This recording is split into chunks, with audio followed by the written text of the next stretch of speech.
News நேயர்களுக்கு வணக்கம். நான் பத்மாவதி. தலைப்புச் செய்திகள். அண்ணா பல்கலைக்கழக மாணவி சம்பவத்தை அரசியலுக்கு பயன்படுத்த வேண்டாம். அரசியல் விளம்பரத்திற்கான போராட்டங்களை அனுமதிக்க முடியாது என சென்னை உயர்நீதிமன்றம் திட்டவட்டம். சென்னை மெட்ரோ ரயில் அறிமுகம் ஆனதில் இருந்து இதுவரை 35 கோடிக்கும் அதிகமானோர் பயணம். கடந்த ஆண்டில் மட்டும் 10 கோடியே 52 லட்சம் பேர் பயணம் என மெட்ரோ நிர்வாகம் தகவல். பெண் பத்திரிகையாளர் குறித்து சர்ச்சைக்குரிய கருத்து பதிவிட்ட வழக்கு. நடிகர் எஸ்.வி. சேகரின் சிறை தண்டனையை உறுதி செய்தது சென்னை உயர்நீதிமன்றம். உலக செஸ் சாம்பியனான தமிழகத்தின் குகேஷுக்கு கேல் ரத்னா விருது. இந்திய ஹாக்கி அணி கேப்டன் ஹெர்மன் பிரித் உள்ளிட்ட மேலும் 3 பேருக்கும் கேல் ரத்னா விருது அறிவிப்பு. இனி தொடர்வது விரிவான செய்திகள். திமுக அரசை கண்டித்து அதிமுக சார்பில் வருகிற 8ஆம் தேதி தஞ்சாவூரில் ஆர்ப்பாட்டம் நடைபெறும் என்று அக்கட்சியின் பொதுச் செயலாளர் எடப்பாடி பழனிசாமி அறிவித்துள்ளார். இதுகுறித்து அவர் வெளியிட்டுள்ள அறிக்கையில், திமுக அரசு பதவியேற்ற நாளில் இருந்து அரசியல் காழ்ப்புணர்ச்சி காரணமாக மக்கள் நலன் கருதி அதிமுக ஆட்சியில் கொண்டுவரப்பட்ட பல்வேறு திட்டங்களை செயல்படுத்தாமல் கிடப்பில் போடுவதாக குற்றம் சாட்டியுள்ளார். ஒரு சில திட்டங்களை அவர்கள் கொண்டு வந்தது போல் தங்கள் அரசு தொடர்பான ஸ்டிக்கர்களை ஒட்டி மக்கள் பயன்பாட்டிற்கு கொண்டு வருவது தொடர்கதையாக நிகழ்ந்து வருவதாக அவர் குற்றம் சாட்டியுள்ளார். தஞ்சாவூர் மாநகராட்சியில் நிலவி வரும் நிர்வாக சீர்கேடுகள், சுகாதார சீர்கேடுகள், பல்வேறு வகை வரி உயர்வு, ஆதாய நோக்கத்துடன் நடைபெறும் முறைகேடுகள் மற்றும் அதிமுக ஆட்சியில் கொண்டுவரப்பட்ட திட்டங்களை மடைமாற்றம் செய்து ஸ்டிக்கர் ஒட்டுதல் போன்ற மக்கள் விரோத செயல்களை கண்டும் காணாமல் இருந்து வரும் அரசு மற்றும் மாநகராட்சி நிர்வாகத்திற்கு அவர் கண்டனம் தெரிவித்தார். இதனை கண்டித்து தஞ்சாவூர் மாநகர அதிமுக சார்பில் வரும் 8ஆம் தேதி ரயிலடி தபால் நிலையம் அருகே ஆர்ப்பாட்டம் நடைபெறும் என எடப்பாடி பழனிசாமி அறிவித்துள்ளார். பெண் பத்திரிகையாளர் குறித்து சர்ச்சைக்குரிய கருத்தை பதிவிட்ட வழக்கில் நடிகர் எஸ்.வி. சேகரின் 1 மாத சிறை தண்டனையை சென்னை உயர்நீதிமன்றம் உறுதி செய்திருக்கிறது. நடிகர் எஸ்.வி. சேகரின் கடந்த 2018ஆம் ஆண்டு பெண் பத்திரிகையாளர் குறித்து சர்ச்சைக்குரிய வகையில் விமர்சித்து தனது முகநூல் பக்கத்தில் பதிவிட்டிருந்தார். இதற்கு பத்திரிகையாளர்கள் கடும் எதிர்ப்பு தெரிவித்ததோடு அவரது வீட்டின் முன்பு போராட்டங்களும் நடத்தினர். மேலும் எஸ்.வி. சேகருக்கு எதிராக காவல் நிலையத்தில் அளிக்கப்பட்ட புகாரின் அடிப்படையில் சென்னை மத்திய குற்றப்பிரிவு போலீசார் வழக்கு பதிவு செய்தனர்.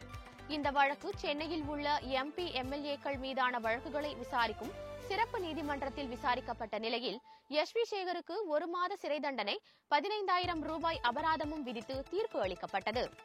இந்த தீர்ப்பை எதிர்த்து உயர்நீதிமன்றத்தில் நடிகர் எஸ்.வி. சேகர் மேல்முறையீடு செய்தார். இந்த வழக்கின் விசாரணை நடைபெற்று வந்த நிலையில் எஸ்.வி. சேகருக்கு விதிக்கப்பட்ட 1 மாத சிறை தண்டனையை உயர்நீதிமன்ற நீதிபதி வேல்முருகன் இன்று உறுதி செய்தார். மேலும் எஸ்.வி. சேகரின் மேல்முறையீட்டு மனுவை தள்ளுபடி செய்தும் உத்தரவிட்டார். பெண்களுக்கு பாதுகாப்பு கேட்டு போராடினால் கைது செய்வதா என தமிழக அரசுக்கு பாமக தலைவர் அன்புமணி ராமதாஸ் கேள்வி எழுப்பியுள்ளார். இதுகுறித்து அவர் வெளியிட்டுள்ள அறிக்கையில், சென்னை அண்ணா பல்கலைக்கழக மாணவி பாலியல் வன்கொடுமை செய்யப்பட்ட விவகாரத்தில் பாதிக்கப்பட்ட பெண்ணுக்கு நீதி வழங்க வேண்டும், தமிழ்நாட்டில் அனைத்து பெண்களுக்கும் பாதுகாப்பு வழங்க வேண்டும் என்று வலியுறுத்தி போராட்டம் நடத்த முயன்ற பாமகவினரை கைது செய்ததற்கு கண்டனம் தெரிவித்துள்ளார். போராட்டத்தை முடக்குவதற்காக வள்ளுவர் கோட்டத்தில் குவிக்கப்பட்ட காவல்துறையினரில் ஒரு விழுக்காட்டினரை அண்ணா பல்கலைக்கழக நுழைவாயில்களில் நிறுத்தியிருந்தாலோ அல்லது இதில் காட்டிய கெடுபிடியில் 1 விழுக்காட்டை அண்ணா பல்கலைக்கழகத்தின் பாதுகாப்பில் காட்டியிருந்தாலோ ஞானசேகரன் போன்றவர்கள் பல்கலைக்கழகத்திற்குள் நுழைந்து அப்பாவி மாணவியை வேட்டையாடியிருக்க முடியாது என்றும் அவர் குறிப்பிட்டுள்ளார். பெண்கள் பாதுகாப்புக்காக போராடும் மக்கள் மீது அடக்குமுறைகளை கட்டவிழ்த்து விடுவதை கைவிட்டு பெண்களின் பாதுகாப்பில் தமிழக அரசு அக்கறை காட்ட வேண்டும் எனவும் அந்த அறிக்கையில் அன்புமணி ராமதாஸ் வலியுறுத்தியுள்ளார். அண்ணா பல்கலைக்கழக மாணவி விவகாரத்தை கண்டித்து போராட்டம் நடத்துகிறோம் என்ற பெயரில் அரசியலாக்குவது ஏன் என உயர்நீதிமன்றம் கேள்வி எழுப்பியுள்ளது. சென்னை அண்ணா பல்கலைக்கழக மாணவி பாலியல் வன்கொடுமை செய்யப்பட்ட சம்பவத்தை கண்டித்து பல்வேறு அரசியல் கட்சிகளும் போராட்டங்கள் நடத்தி வருகின்றனர். அந்த வகையில் பாமக மகளிர் அணி சார்பில் சென்னையில் நடைபெற்ற இந்த போராட்டத்திற்கு காவல்துறை அனுமதி வழங்கவில்லை. எனினும் தடையை மீறி போராட்டம் நடத்த முயன்ற பசுமை தாயகம் தலைவர் சௌமியா அன்புமணி உள்ளிட்ட பாமகவினர் கைது செய்யப்பட்டனர். பாமக போராட்டத்திற்கு அனுமதி அளிக்க காவல்துறை உத்தரவிடக் கோரி சென்னை உயர்நீதிமன்றத்தில் பாமக வழக்கறிஞர் பாலு மனு அளித்திருந்தார். இந்த மனுவை விசாரித்த நீதிபதி பி. வேல்முருகன், பெண்கள் பாதுகாப்பில் உண்மையான கவனம் செலுத்தாமல் அண்ணா பல்கலைக்கழக மாணவி பாலியல் வன்கொடுமை வழக்கை அரசியலாக்குவது ஏன் என கேள்வி எழுப்பினார். பாலியல் வன்கொடுமை சம்பவம் நடந்ததற்கு வெட்கப்படாமல் இந்த விவகாரத்தை அனைவரும் அரசியலாக்கி வருகிறார்கள் என கவலை தெரிவித்தார்.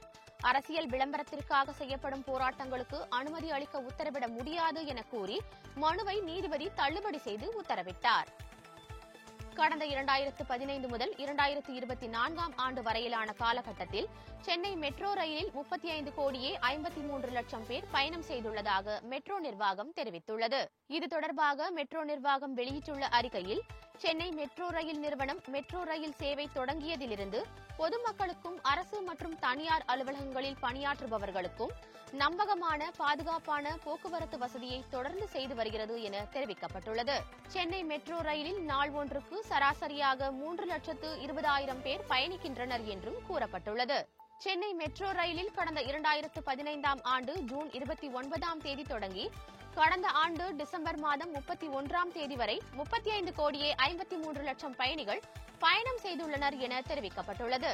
சென்னை மெட்ரோ ரயில் சேவை தொடங்கப்பட்ட 9 ஆண்டுகளில் இதுவரை இல்லாத அளவிற்கு அதிகபட்சமாக கடந்த ஆண்டில் மட்டும் 10 கோடியே 52 லட்சம் கோடி பேர் சென்னை மெட்ரோ ரயிலில் பயணித்துள்ளார்கள் என்றும் மெட்ரோ நிர்வாகம் வெளியிட்டுள்ள அறிக்கையில் தெரிவிக்கப்பட்டுள்ளது. உலக செஸ் சாம்பியனான தமிழகத்தின் குகேஷுக்கு கடந்த ஆண்டுக்கான மத்திய அரசின் கேல் ரத்னா விருது அறிவிக்கப்பட்டிருக்கிறது. அவருடன் சேர்த்து மேலும் 3 வீரர்களுக்கும் இந்த விருது அறிவிக்கப்பட்டு இருக்கிறது. விளையாட்டு அரங்கில் சாதிக்கும் இந்திய விளையாட்டு நட்சத்திரங்களுக்கு மத்திய அரசு சார்பில் கேல் ரத்னா, அர்ஜுனா உள்ளிட்ட விருதுகள் வழங்கி கௌரவிக்கப்படுவது வழக்கம்.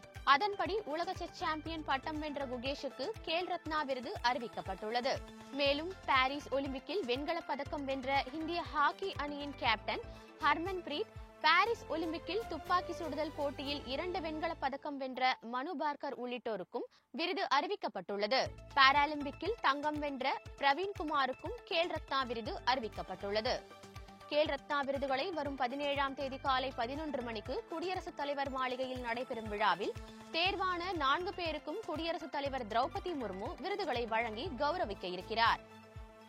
திருப்பதி ஏழுமலையான் கோவிலில் கடந்த 2024 ஆண்டில் 2 கோடியே 55 லட்சம் பக்தர்கள் சுவாமி தரிசனம் செய்திருக்கின்றனர். திருப்பதி ஏழுமலையான் கோயிலுக்கு நாள்தோறும் நாடு முழுவதும் இருந்து ஆயிரக்கணக்கான பக்தர்கள் வருகை தருகின்றனர். விசேஷ நாட்கள் மற்றும் பண்டிகை காலங்களில் பக்தர்கள் பல மணி நேரம் காத்திருந்து சுவாமி தரிசனம் செய்கின்றனர். திருப்பதி கோவிலுக்கு வரும் பக்தர்கள் உண்டியல் காணிக்கையாக பணம், நகை, ஆபரணங்கள் உள்ளிட்டவற்றை செலுத்துகின்றனர். அதன்படி 2024 ஜனவரி மாதம் முதல் டிசம்பர் மாதம் வரை பக்தர்கள் மொத்தம் 1365 கோடி ரூபாய் உண்டியல் காணிக்கை செலுத்தியதாக திருப்பதி தேவஸ்தானம் அறிவித்துள்ளது. 2024 திருப்பதி ஏழுமலையானை தரிசித்த பக்தர்களின் மொத்த எண்ணிக்கை 2 கோடியே 55 லட்சம் என்றும், தலைமுடி காணிக்கை செலுத்திய பக்தர்களின் எண்ணிக்கை 99 லட்சம் என்றும் தெரிவிக்கப்பட்டுள்ளது. அதோடு 2024 ஆண்டில் திருப்பதியில் 12 கோடியே 14 லட்சம் ரூபாய் அளவிற்கு லட்டு விற்பனை செய்யப்பட்டு இருப்பதாகவும் தேவஸ்தானம் தரப்பில் தெரிவிக்கப்பட்டுள்ளது.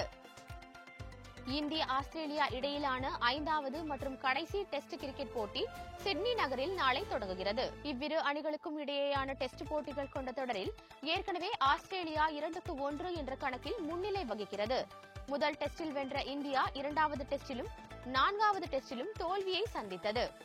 குறிப்பாக கடந்த போட்டியில் இந்திய அணியின் பேட்டிங் கடுமையான விமர்சனத்திற்கு ஆளாகி இருக்கும் நிலையில் 5வது மற்றும் கடைசி டெஸ்ட் கிரிக்கெட் சிட்னி நகரில் நாளை தொடங்குகிறது.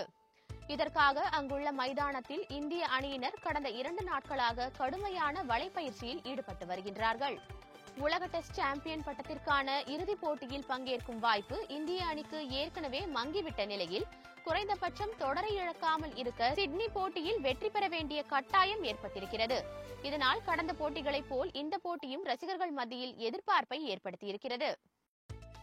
தமிழகத்தில் வரும் 8ஆம் தேதி வரை ஒரு சில இடங்களில் மிதமான மழை பெய்ய வாய்ப்புள்ளதாக வானிலை ஆய்வு மையம் தெரிவித்துள்ளது. சென்னை வானிலை ஆய்வு மையம் வெளியிட்டுள்ள அறிக்கையில், கிழக்கு திசை காற்றின் வேக மாறுபாடு காரணமாக நீலகிரி மற்றும் கொடைக்கானல் மலைப்பகுதிகளில் இரவு நேரங்களில் ஓரிரு இடங்களில் உறைபனி ஏற்பட வாய்ப்புள்ளதாக தெரிவிக்கப்பட்டுள்ளது.